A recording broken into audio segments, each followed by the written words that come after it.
Bueno, vamos a la mesa de diálogo porque se va a poner buena. Ya llegó Renata Turrent, Alina Duarte y el sensei Ramiro Padilla Tondo. 3 pesos pesados para dejar la víbora chillando. Te saludo con mucho gusto, Renata. ¿Cómo estás? Muy buenas tardes ya. Hola, querido amigo Vicente, qué gusto estar contigo y con mis compañeros y por supuesto con la audiencia. Gracias, Renata. Alina Duarte, ¿cómo andas? Muy Hola, buenas tardes. Acabamos de cruzar para las tardes. ¿Cómo estás? bien, bien, feliz de estar aquí nuevamente con todos y todas ustedes. Un abrazote a todos.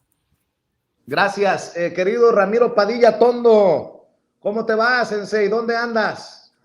Aquí en el hermoso y bello puerto de Ensenada, Baja California. Bueno, a ver, déjenme preguntarles porque seguramente escucharon con qué vengo a la mesa de diálogo, pero además déjenme poner Rosalía, Sheinbaum, Adán Augusto, el Senado, Lili Telles, todo esto que ya escucharon. Pónganle Sandra Cuevas y por sus chicharrones, que porque sus chicharrones truenan, ella va y no le importan los permisos. Agréguenle lo que dijo el presidente Andrés Manuel López Obrador. Dice que para confundidos y ofuscados, ahí están Dresser, Sheridan, Murayama, Lorenzo Córdoba. Ayer Paco Cruz hablaba de desquiciados. Hoy yo les digo desesperados. Hoy yo les digo que no tienen brújula. ¿Qué ves tú, querida Renata Turrent? Inicio contigo. Ante tanto relajo y pareciera que en la oposición no dan una. Imagínate, se tienen que colgar de que Enrique Krause anda escribiendo en el Washington Post que el presidente los pone en peligro de que los asesinen con sus críticas por no afines a la 4T. A ver, cuéntame, ¿con qué iniciamos, Renata? Bueno, a mí sí me gustaría iniciar con esta Maca que mencionabas hace rato, porque creo que el tema de Rosalía y de los conciertos públicos da muchísimo para qué hablar, pero es muy interesante cómo creen estas Macas o estos personajes que salen en sus programas a decir, vayan al concierto y después voten por quien quieran. Pues sí, precisamente eso es lo que plantea la 4T, que sean derechos para todas las personas y que la gente haga uso de esos derechos. El gobierno de los gobiernos de la 4T locales y por supuesto el federal entienden la cultura, el entretenimiento como un derecho para el pueblo y que no solamente quien pueda pagar un concierto pueda hacerlo, sino que los gobiernos tengan esa responsabilidad de otorgar a su pueblo diferentes tipos de eventos culturales. En este caso es Rosalía para gente más joven quizá, pero estuvo Serrat, hay diferentes actividades públicas y gratuitas en la Ciudad de México y en otros estados que hacen de este país y de estas ciudades gobernadas por la 4T espacios de derechos para las personas, para todas las personas, para que todo el mundo pueda ir. Y sí, que cuando llegue la elección, cada quien vote por quien quiera, ¿no? Es una obviedad lo que está diciendo, parece que está descubriendo la democracia, pero afortunadamente este tipo de comentarios obvios, por no decir otra cosa, nos da pie para explicarle a la gente justamente cómo se conceptualiza la cultura para la 4T versus para otros grupos políticos u otras ideologías donde consideran que el entretenimiento debe ser simplemente accesible para quien tiene dinero para pagarlo. Y no solo el entretenimiento, la salud, la educación y un montón de etcéteras, que desde el neoliberalismo se ha entendido como algo que solamente pueden acceder quienes tienen dinero para pagarlo, ¿no? Y acá en la 4T se propone lo contrario, ¿no? Esto debe ser público, debe ser accesible para todas las personas. Entonces, nada más como para contestarle a esa conductora Maca, que dicho sea de paso, si ustedes escuchan sus podcasts, están llenos de tergiversaciones y falsos datos o datos a medias, entonces nada más para que tomen con precaución, porque muchas veces en ese programa se dicen datos incorrectos. Y creo que lo de Krause es muy interesante también, y quizá lo puedo hilar brevemente con estas tergiversaciones o estos datos que suele dar la derecha o los comunicadores de la derecha. Hoy el Héctor Alejandro Quintanar, que si no lo siguen en Twitter es fantástico y hace unos hilos fenomenales, hoy hace una lista de lo que ha dicho Krause a lo largo de los años, ¿no? Y les leo muy de volada los disparates que dice, que ha dicho Krause. Krause en 2006, bueno, Krause también dijo el espectáculo del líder tropical, o sea, todas estas ideas racistas y clasistas sobre el presidente López Obrador vienen también de Krause. Pero también Krause en el 2006 dijo, AMLO podría pelear con Estados Unidos. En 2017, AMLO podría ser soviético. En 2018 dijo, AMLO podría ser Chávez. En 2019, AMLO podría reelegirse. Esta es una mentira que dijeron y nunca se han hecho cargo de la mentira que trataron de instaurar o de esa narrativa que trataron de instaurar. Y Krause en 2023, por supuesto, algún crítico de AMLO podría ser asesinado, como tú ya bien decías. Esto para cualquier comunicador o comunicadora, si nosotros tres aquí en la mesa, Ramiro, Alina o una servidora, saliéramos a decir disparates de este tamaño a lo largo de más de una década, bueno, pues es que ya no nos darían espacios en medios de comunicación con justa razón porque estamos diciendo disparates, ¿no? Estamos diciendo fantasías. Lo increíble es que personas como Krause siguen teniendo espacios a pesar de haber augurado cuestiones que nunca sucedieron, como esa de que se va a reelegir AMLO, etcétera, ¿no? Como muchos otros. Y esto solamente se explica con el dominio total de los medios de comunicación por parte de la derecha neoliberal.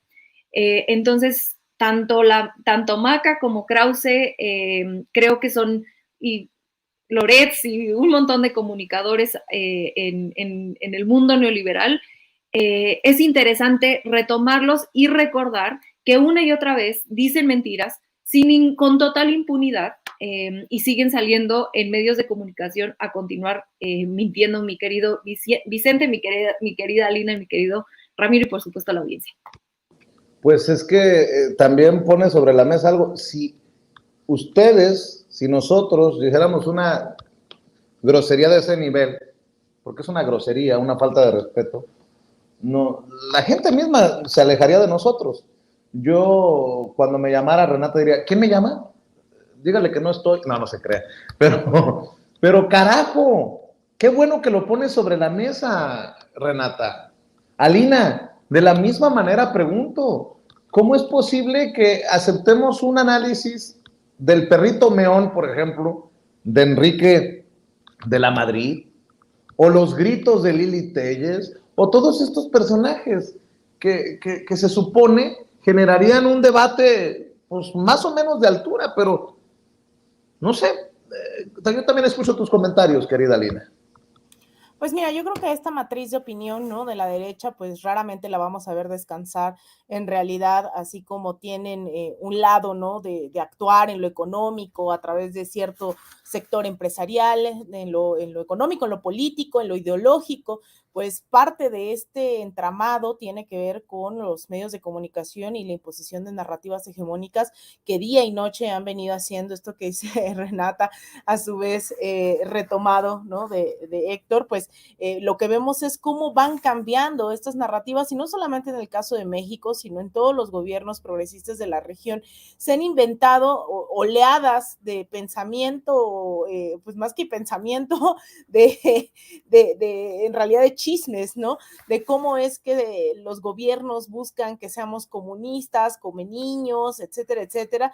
Y eso ha permitido que se articulen los medios corporativos históricamente, y hay datos, de verdad es una tragedia tener que esperar casi medio siglo a que la CIA y el Departamento de Estado desclasifiquen estos documentos, pero ahora ya pueden ir a ver lo que ocurrió realmente dentro del gobierno de Salvador Allende, por ejemplo, en 1973 con el golpe de Estado. Estados Unidos invirtió una cantidad de millones y millones de dólares, y eso lo narran los propios senadores, el propio Departamento de Estado en estos archivos desclasificados que son libres en internet, los puedes encontrar, de hecho, con bastante facilidad, cómo es que Estados Unidos invirtió una campaña brutal en la radio, en la televisión, en todos estos voceros que se dicen objetivos, neutrales, y que al mismo tiempo sabemos que detrás de ellos hay toda una maquinaria, una ingeniería mediática para sostener mentiras de si Andrés Manuel es un peligro para México, o si con un concierto van a lograr que Claudia Sheinbaum sea presidenta. Entonces, este es el pan de cada día y bueno, y por fortuna, yo celebro que hoy la gente les conteste, ¿no? Sin más, y sea un debate público que no teníamos hace muchos años, el decir, bueno, si con conciertos hubiesen ganado las presidencias, además conciertos en el Zócalo, ¿no? Una visión sumamente centralista de la situación, ignorando que hay otros tantos estados, ¿no? Fuera de la Ciudad de México, pues evidentemente ya habríamos visto a Marcelo Ebrard como presidente de la República, a Miguel Ángel Mancera, ¿no? O bastaría, imagínense, hacer conciertos para que quien quiera aspirar al Palacio Nacional, entonces llegue. Pero yo creo que hoy lo que hay que estar rescatando todo el tiempo es que la gente ya está no solamente despierta, sino una capacidad de debate, en una capacidad de respuesta que no teníamos hace 4 años. Entonces yo creo que hay que seguir insistiendo en esta politización del debate público, en ponerlo todo sobre la arena, y también tenemos un gran reto, porque hace unos días revisaba esta encuesta del Instituto Federal de Telecomunicaciones, en donde decía esto, que más del 97% de los mexicanos todavía ven la televisión abierta, es decir, estamos ante un monstruo todavía, no es que ya se haya ido la televisión como la conocemos, más bien es como metemos este grado de debate, de concientización, diciéndole a la gente que sea muy crítica al momento de consumir estos contenidos, no solamente informativos, sino también a través de toda esta lógica de las telenovelas, ¿no? Que pues te logran sembrar esta cultura racista, discursos de odio. Entonces, yo creo que ahí todavía tenemos un gran reto, pero también el hecho de que hayamos, nos hayamos hecho cargo, ¿no? También de nuestro rol en las redes sociales, creo que eso va aminorando la participación de estos discursos, y también no hay que negar que no hay que subestimar a la derecha, ¿no? El hecho de que estén electoralmente derrotados no significa que ya no estén, que ya no existan, que incluso ya no se estén radicalizando. Hoy vemos discursos de odio como América Rangel, acciones como las de Sandra Cuevas, que no teníamos hace un par de años, y que eso habla también del desespero de un ala de la derecha para aspirar a cualquier espacio de toma de decisiones, de poder, para radicalizar también sus acciones hacia la derecha. Y pues también con el escenario, con eso cierro, el escenario internacional no parece muy benévolo cuando vemos que la administración de Joe Biden está haciendo un total fracaso, y en caso de que no encarcelaran a Donald Trump, pues también tendríamos un personaje ahí muy de ultraderecha presente en la vida internacional, que apoyó a gobiernos como Jair Bolsonaro y a personajes de la región. En México, Eduardo Verástegui, que nomás no despega, pero yo creo que hay que mantenernos todavía alertas, Vicente. Me hubieran dicho antes que se puede ganar votos con un concierto gratuito, me hubiera llevado al Laberinto, a la Concentración, al grupo Tormenta de Navojoa, Sonora. Mi querido Ramiro, no te mi sarcasmo. Presidente. ¿Cómo ves, Sensei? No, pues si eres de los seguidores de los mártires de la música agropecuaria, pues ese es asunto tuyo, cabrón, pero bueno. La música agropecuaria, pinche clasismo, ¿no? De estos que se dicen intelectuales. Así es, mira, de hecho, pues yo soy el culpable del término, ¿no? Por estar jodiendo se hizo famoso, pero bueno. Vamos viendo, porque tiene que ver con el asunto de los discursos. Hay un tuit de la excelente y maravillosa lingüista Violeta Vázquez Rojas, le voy a pedir a producción, ahí está, mira, es lo que los regímenes anteriores le llaman polarización a un fenómeno que no comprenden porque nunca imaginaron qué pasaría, que su opinión ya no le importa a casi nadie. No es polarización, doctora, es su recién adquirida irrelevancia. Y este tuit se da con respecto a una contestación que le da a Denise Dresser cuando se tira al piso. Pero viendo ya la circunstancia de la construcción de una nueva intelectualidad, lo hemos hablado extensivamente a través de Facebook y otras plataformas. Aquí Sin censura tuvimos el debut de uno de los grandes, que es Alejandro Rosado, que escribió un libro maravilloso que se llama Las coordenadas históricas de la 4T, lo que hemos visto con el doctor Francisco Sepúlveda Cañamar, por ejemplo, que lo acusan de soberbio, pero como es científico y se la pasa rompiéndoles en su madre a los fachos, porque pues a eso se dedica, es científico. Esta nueva construcción, porque sí, obviamente, Alejandro Rosado, hablando de los intelectuales de la 4T, Alejandro Rosado que habla de la construcción de una intelectualidad que viene de manera periférica, que de poco va ganando su lugar. Yo se lo dije a él en una presentación que hicimos. Esta periferia va ganando poco a poco un lugar en la centralidad, y lo que era la centralidad, que en este caso, gente como Krause, Bartra y todos ellos, que obviamente lo hemos dicho, hemos tenido discusiones. Bartra, cuando arma la compilación de Anatomía del Mexicano y cuando arma o cuando escribe La jaula de la melancolía, que me parecen libros muy buenos, de allá de los 80s y los 90s, me parece muy bueno, pero cuando ya escribe Regreso a la jaula de la melancolía, que es un libro escrito con el hígado y desde el rencor, porque las cosas no le salieron como le tenían que salir, o bien como lo planteaba Renata al principio, ¿no? Aquel ensayo del Mesías tropical que se le dio una difusión grandísima, ¿no? Para perjudicar la visión de los electores en el 2006, que después se convirtió en el famoso fraude comprobado por un montón de científicos. Pues obviamente da una idea clara de cómo está funcionando la intelectualidad en México. La intelectualidad, digamos, tendremos que redefinir los términos, lo que es una intelectualidad ya inorgánica, esto es, ya no sirven a los intereses del Estado, porque no entendieron que este discurso, este trabajo que se había hecho, hay que recordar, tiene mucho que ver la cortina de hierro. Cuando llegan, pues obviamente Fukuyama con El fin de la historia, o llega del viejo vicioso de Samuel Huntington, ¿no? En el choque de civilizaciones, y mucha de la intelectualidad mexicana se compra el discurso de que pues ya no regresaría la izquierda o el socialismo jamás, pero pues se olvidan ellos que son historiadores, que la historia no es lineal y que la historia es para adelante y para atrás, o sea, siempre podemos regresar, ¿no? A esta dinámica, como diría Julio Verne, del eterno Adán, ¿no? Entonces, esta circunstancia en la cual obviamente el discurso de estos intelectuales orgánicos, que todavía tienen algo de poder. Yo, de hecho, la medida que tengo, mi querido Vicente, Renata, Lina, la medida que yo tengo es cuando voy de visita con mi madre y nos sentamos a ver las barras de los programas de noticias. Y mi madre nomás voltea a verme, nos sentamos en el sillón y yo, este pendejo ya está. Y mamá, ¿qué? Ya le explico, ¿no? Pues este cuate que sale en esta barra de opinión ha hecho tal y cual mentira, ha sido protofascista, y mi mamá explica, ya me puedo explicarle a mi madre que es buena lectora, le digo, es que eso es, al final de cuentas es como estar atrapados en el tiempo, como que hay un discurso caduco que ya no se adecua a esta modernidad. Y entonces obviamente cuando ves el cúmulo de voces emergentes diciéndole, señores, hay otro país, hay un país que podemos construir desde la comunidad, desde la solidaridad, de qué es lo que son las bases que están plantando para la próxima generación. Pues obviamente estos cuates, como bien decías ahorita en el reportaje con don Julio Roa, pues obviamente estos cuates, un intelectual que te compra un departamento de $1 millón, pues no es un intelectual. El intelectual de verdad pues anda pateando el bote la mayor parte del tiempo, ¿no? O sea, y realmente pues su intención es generar capital cultural, no generar capital económico. Entonces la intelectualidad mexicana, que se preocupó más por hacer negocios que por generar capital cultural, pues no tiene ya lugar en la historia mexicana. Y va a ser terrible, ¿no? Que haya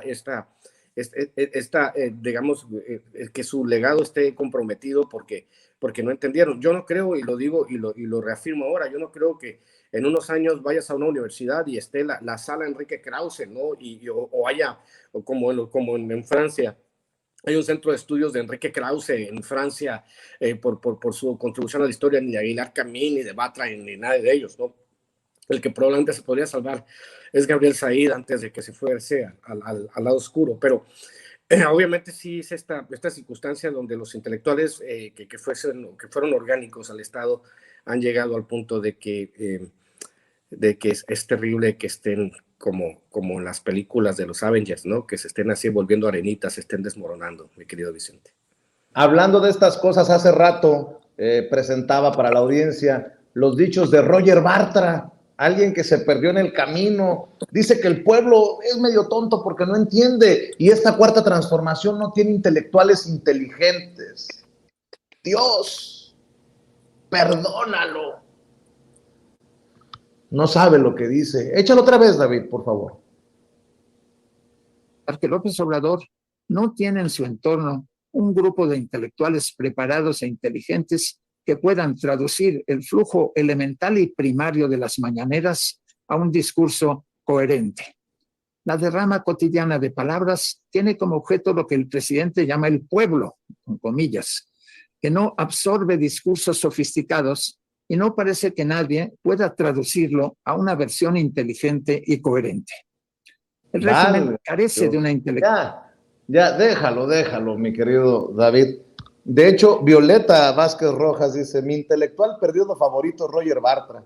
Sigue pensando que su labor es la de sofisticar discursos, lo cual no es otra cosa que arrebatar el entendimiento común a la gente ordinaria y cristalizarlo en un vocabulario que solo comprenden ellos. Las mañaneras le devuelven a la gente el entendimiento de lo público sin necesidad de traductores que en lugar de aclarar ocultan el entendimiento en un discurso abigarrado y distante. Los intelectuales de élite se volvieron ociosos en una sociedad que ya no los necesita, dice Violeta. Y en este sentido, pues, hablando de la intelectualidad, hablando de estas cosas, Elena Poniatowska recibirá a la Belisario Domínguez y el presidente ya dijo que no va a ir para cuidar la investidura presidencial porque pues andan muy, lo voy a decir yo, andan muy rabiosos. Anda la perra brava en el Senado de la República, entre gritos, entre patadas y sombrerazos. El presidente, obviamente, con visión, dice, yo no me voy a prestar a ese jueguito del PAN, de la oposición. Mi querida Renata, creo que no vamos a criticar al presidente aquí, en el sentido en que lo hemos dicho una y otra. Es más, si aplaudí que no aprobaran la comparecencia de Adán Augusto y de Marcelo, porque es echárselos a los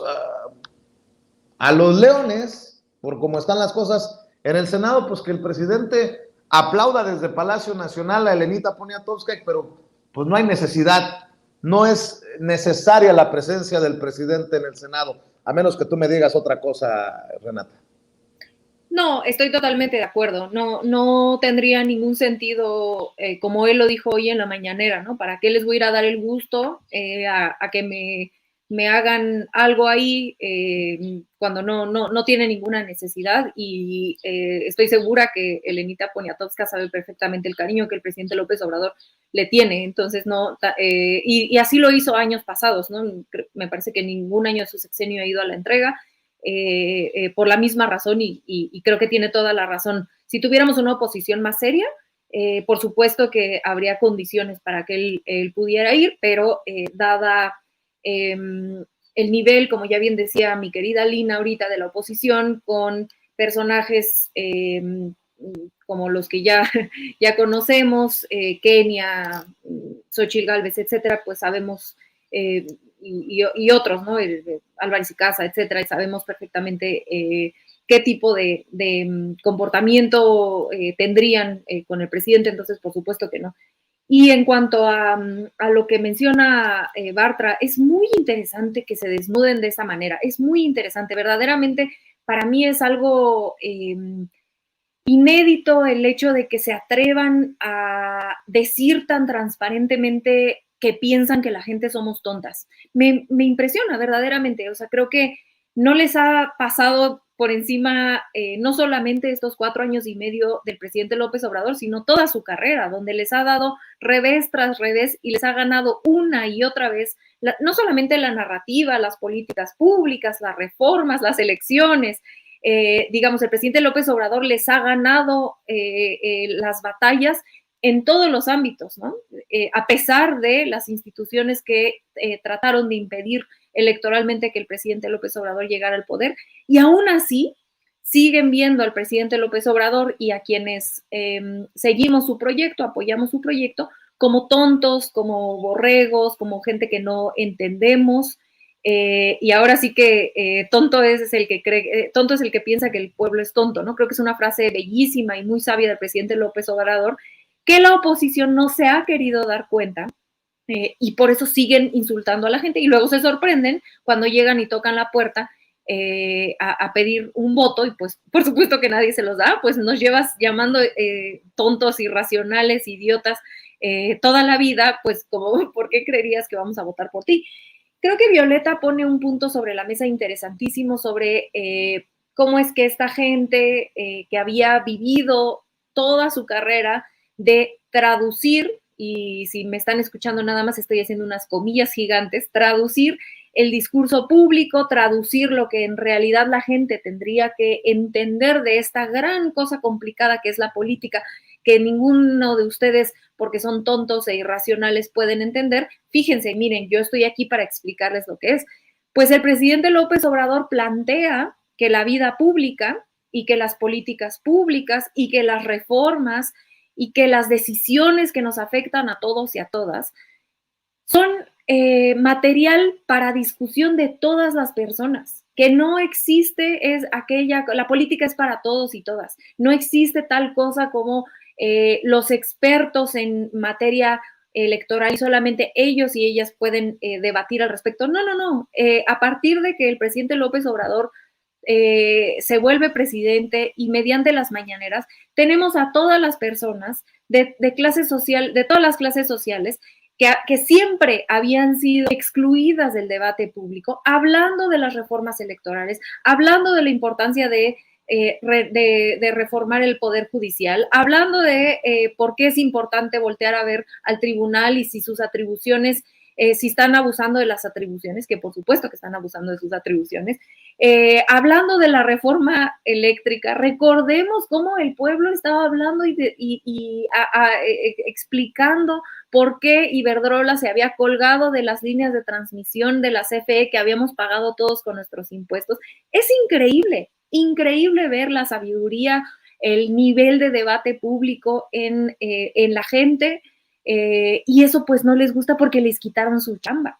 Y les quitaron, no solamente les quitaron su chamba, les quitaron esa etiqueta de expertos que les daba muchísimo prestigio entre sus amigos y se podían hacer así en las comidas de donde pedían vinos de miles de pesos. Se les acabó, ¿no? Se les acabó el monopolio del debate público, porque ahora el debate público, la opinión sobre las políticas públicas es de todas las personas, de todos los mexicanos. Y por eso odian las consultas populares, mi querido Vicente, mi querida Lina, mi querido Ramiro. Los odian las consultas populares porque creen que la gente es tonta y porque cree que la gente no tiene la capacidad de decidir si se debe construir un aeropuerto que se va a hundir año con año, o si se debe construir una cervecería donde no hay agua, porque claro, ellos piensan muy bien, mucho mejor que la gente. Sí, hay que construir una cervecería donde no tenemos ningún tipo de agua, cuando para hacer cerveza se necesitan muchísimos litros y litros y litros de agua, ¿no? Claro, la racionalidad está ahí. Es que de verdad es como el mundo al revés, ¿no? El sentido común ahora se les arrebató de las manos el monopolio de lo que ellos creían que era el sentido común, que con todo respeto, generalmente la opinión que tienen los neoliberales es contraria al sentido común. Y ahora la gente puede debatir y decir, espérame un momento, por supuesto que no tiene ningún sentido hacer una cervecería aquí. Y entonces, en una consulta popular, la gente opina y les echan atrás sus ideas, que por supuesto eran contrarias al sentido común, pero que traían ahí una cuestión económica muy jugosa y que por eso les interesaba. Entonces, para mí, uno de los cambios más importantes de la Cuarta Transformación que se deriva de las mañaneras tiene que ver con quitarles este monopolio de la discusión y del debate público, y que nos permite que todas las personas en redes sociales, en espacios alternativos como este, en la calle, por teléfono con nuestras familiares, ustedes hablen con sus familiares. Para mí es increíble. Yo hablo con mi abuelita, que jamás había podido meterse a opinar de los temas públicos y ahora está enterada de todo. Lo mismo mi mamá, que jamás en la vida le habían preguntado su opinión de nada, y ahora se escucha todos los programas, incluyendo por supuesto y tiene una opinión muy profunda y muy politizada de de todos los temas, gracias a las mañaneras y gracias a que se amplificó estos espacios donde podemos debatir todas las personas, mis queridos compañeros. Así es, mi querida Lina, también te escucho. Pues yo creo que no me cansaré de decir que estamos viviendo tiempos excepcionales en donde tenemos lo maravilloso de esto es escuchar a la gente teniendo conclusiones de lo que hacen sus gobernantes, lo que hacen instituciones que jamás estábamos al pendiente de sus debates, sea la Cámara de Diputados, sea la Cámara de Senadores, sea la Suprema Corte de Justicia. Vicente, yo no recuerdo que en algún otro momento la gente estuviera consciente de quiénes eran los magistrados, y me refiero al nivel de debate público, porque no había una diferenciación incluso en términos de las diferencias entre el Poder Ejecutivo, Legislativo y Judicial. Hoy sabemos que hay grandes retos dentro de cada una de estas instancias, y esto que escuchábamos hace unos minutos, este audio de prácticamente pendejeando, ¿no?, a la gente, diciendo no tienen grandes intelectuales que logren traducir, ¿no? Es que no hay nada que traducir. Ese es el problema, que ellos estaban acostumbrados a que pocas manos, en pocas cabezas, se idearan estos grandes discursos, le decían por ahí, esta autonomización del personal político, en la cual solamente unos cuantos son capaces del quehacer político, como si todos los días lo que hiciéramos no fuese profundamente político, el hablar con nuestras familias, el ver la mañanera, el ahora, ¿no?, consumir estos espacios independientes. Todas estas acciones siempre han sido profundamente políticas, pero se nos arrebató a un sector de la sociedad, sea por prietos, por mujeres, por jóvenes, por indígenas, por trans, por lo que sea, se arrebató la voz a todas y todos. Y ahora, ¿no?, este sector que estaba acostumbrado a levantarse, tomar café y decir hay que pensar esto, se está viendo en un conflicto bastante fuerte, porque además eso les representa que les trastoque el bolsillo, ¿no? Ya también encuentran esos grandes espacios donde el chayote les sea redituable, en donde tengan que esmerarse y desquitar la chuleta, porque también cuesta más trabajo para ellos imponer narrativas. Y hay gente, evidentemente, que todavía es muy susceptible de estos discursos, que no entienden en tiempo real la trascendencia de lo que estamos viviendo. Y esto no solamente de las derechas, sino también de un sector de la izquierda, que no entiende que este proceso de la Cuarta Transformación lo hacemos personas, ¿no? Y somos personas con contradicciones, con errores, pero también se tiene que exigir y se tiene que ser partícipe de este proceso, así sea lo mínimo, en rendir cuentas a los funcionarios, en acompañar a los representantes populares, en demandarle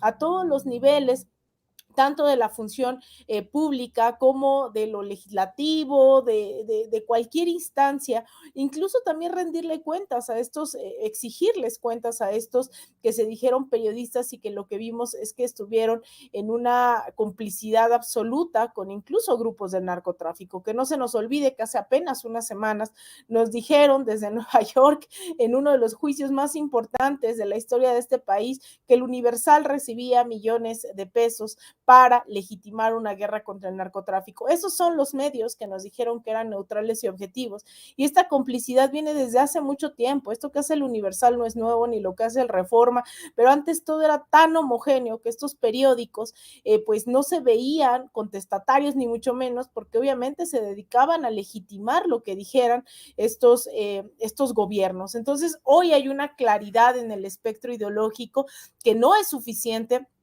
Yo a todo el mundo le digo, y con eso cierro, que hoy estamos en una cuarta transformación, porque en las otras tres, nuevamente, sectores conservadores y oligarquías lograron apropiarse del aparato del Estado.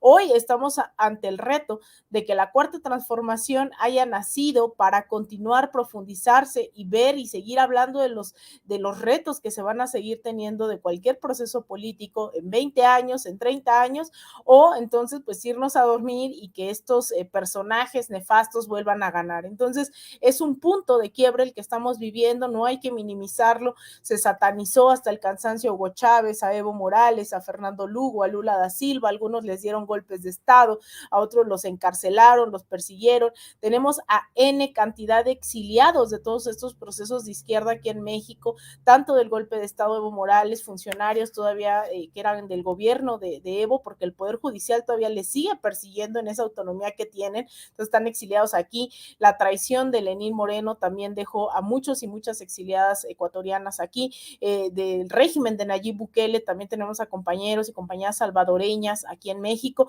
Es decir, hoy México se ha vuelto no solamente un proceso que logra permear en la región, sino también cuna, ¿no?, de todas estas personas que es lo único que están tratando de hacer es impulsar ese otro mundo posible, y que yo creo que con todos los retos y adversidades, pues uno de los temas que tenemos sobre la mesa es esta batalla comunicacional que se está dando todos los días a través de redes sociales, a través de YouTube, a través de Sin Censura, a través de cualquier espacio que no minimice nuestra audiencia, que al compartir algo en Facebook, en YouTube, en Twitter, lo que sea, también es parte de esta batalla comunicacional, Vicente.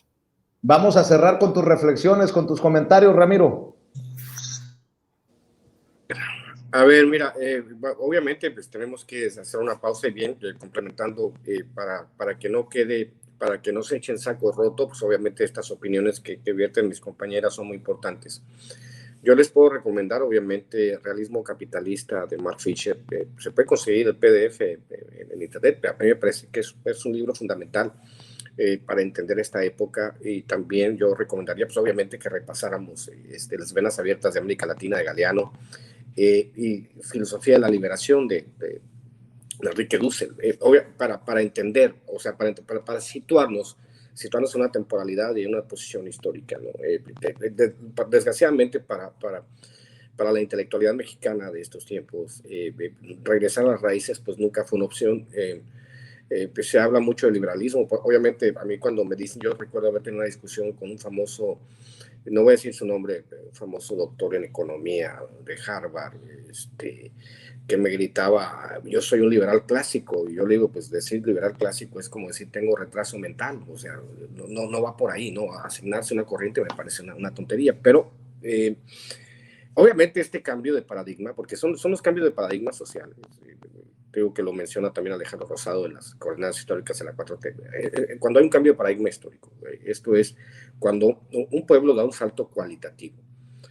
Yo hablaba, por ejemplo, de la parábola de la televisión en blanco y negro de 13 pulgadas, o sea, si el PRIAN, ahorita la oferta política del PRIAN es venir a ofrecerte una televisión de 13 pulgadas en blanco y negro, y dices, por aquí quiero una televisión que ni siquiera tiene control remoto, ¿no?, en blanco y negro, pues es lo que ofrece el PAN, o sea, ofrece una vuelta al pasado que ya no va a regresar.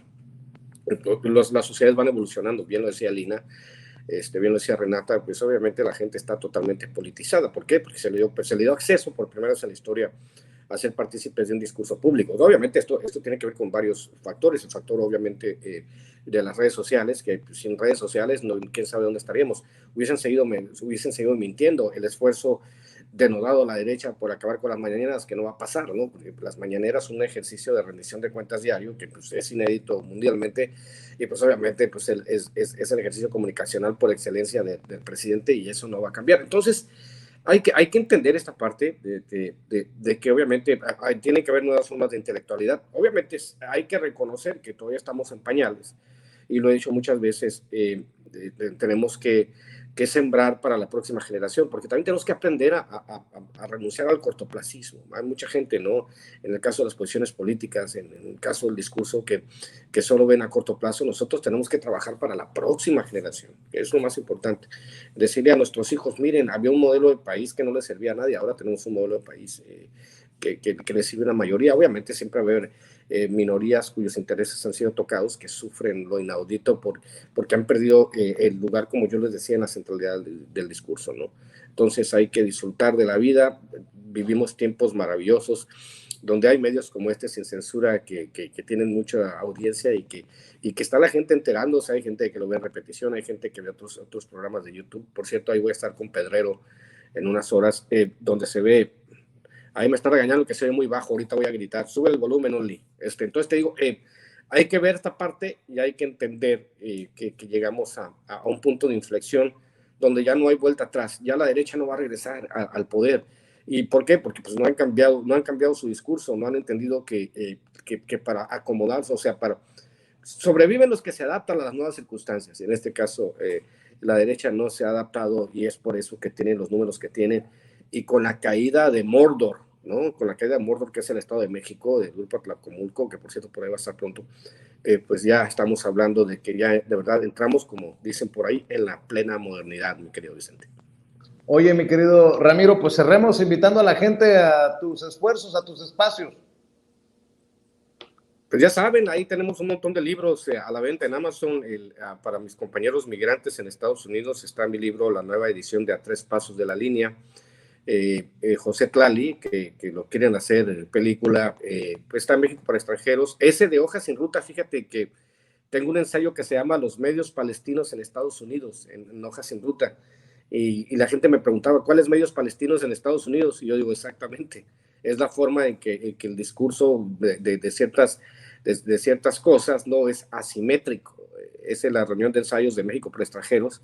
Y pues obviamente Pequeño Chairo Ilustrado y Cartas un Facho, que son libros para entender cómo funciona la derecha. Y pues ya saben, los que quieran paquetes de libros, pues me mandan un mensaje directo @ Ramiro Atondo o por correo electrónico a ramiro.atondo @gmail.com o ahí por mensaje directo en Twitter me escriben y ahí tengo libros para ustedes. Un gusto compartir mesa con Alina y con Renata.